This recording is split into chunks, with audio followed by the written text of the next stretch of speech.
Hi everybody, it's Simon from Health and Fitness Scotland. What I want to talk about today is how I can help you, or we can help you, to improve your health into the future.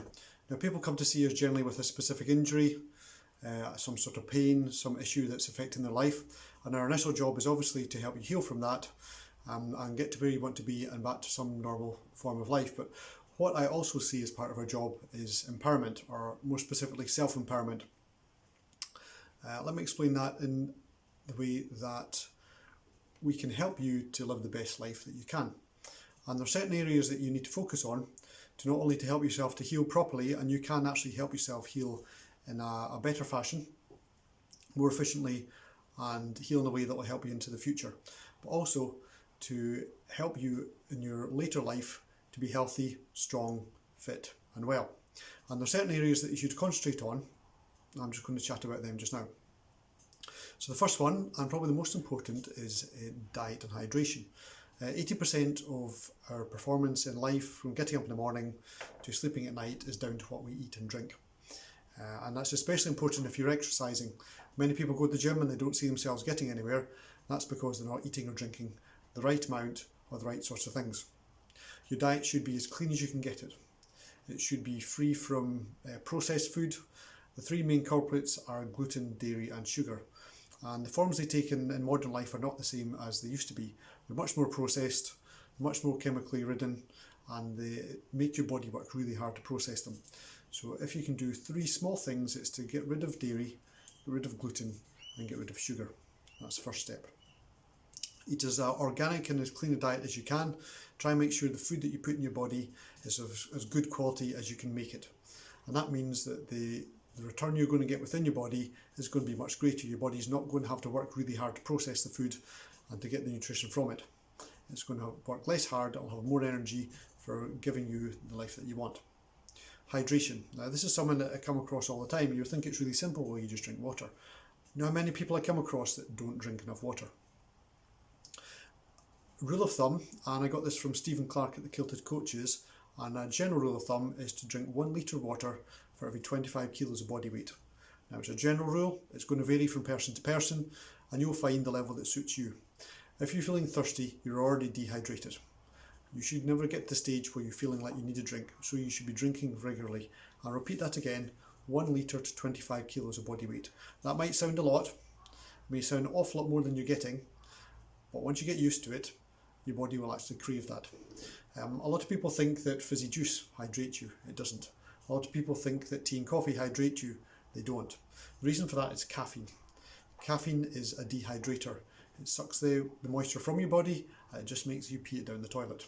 So caffeine is the enemy of hydration. Energy drinks are another one. People think that keeps them going through the day. All it does is dehydrate you, make your body work hard.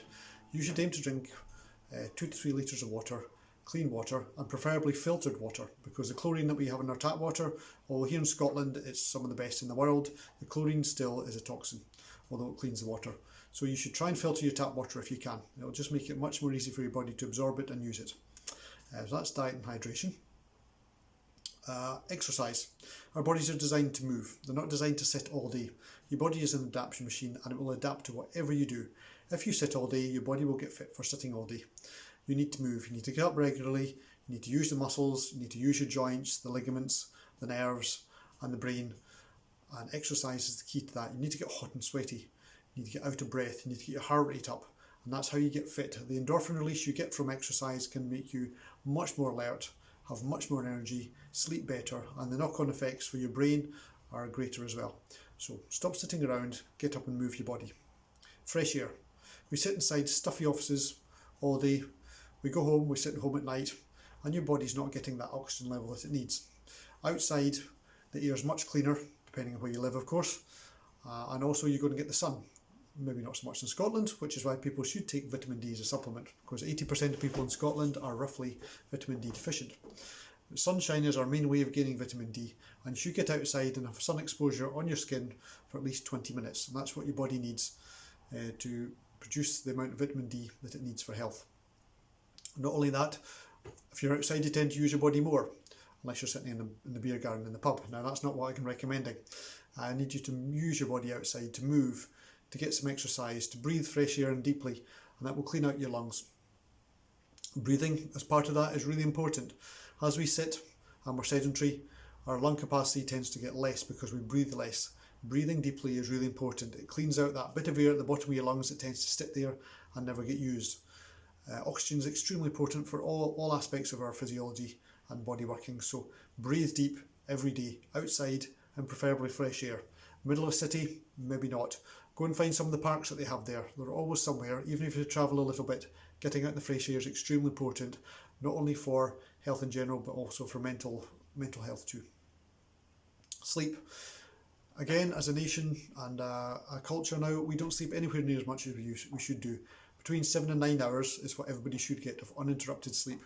An awful lot of people will have their computers and their screens on all the way up until bedtime, have the phone beside the bed. Deep, relaxing sleep is really important.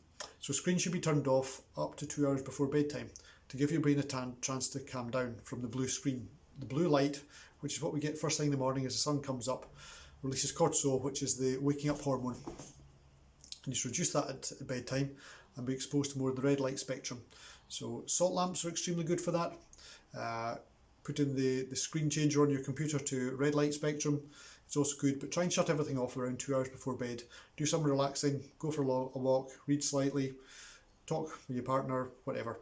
Just calm yourself down before bed. No screens. Also take your phone away from the bed. Everybody uses them as alarm clocks now. Put it in airplane mode so it's not getting signals coming in all the time. Reduce the Wi-Fi in the house. You can even turn the Wi-Fi off overnight, and it just helps the brain to get the sleep it needs, and it's extremely important. Now, a side aspect to that, meditation can also help for people who are sleep deprived. The rest your brain gets during meditation is up to 5 times as powerful as sleep itself. So meditate every day, even if it's just for 10 minutes.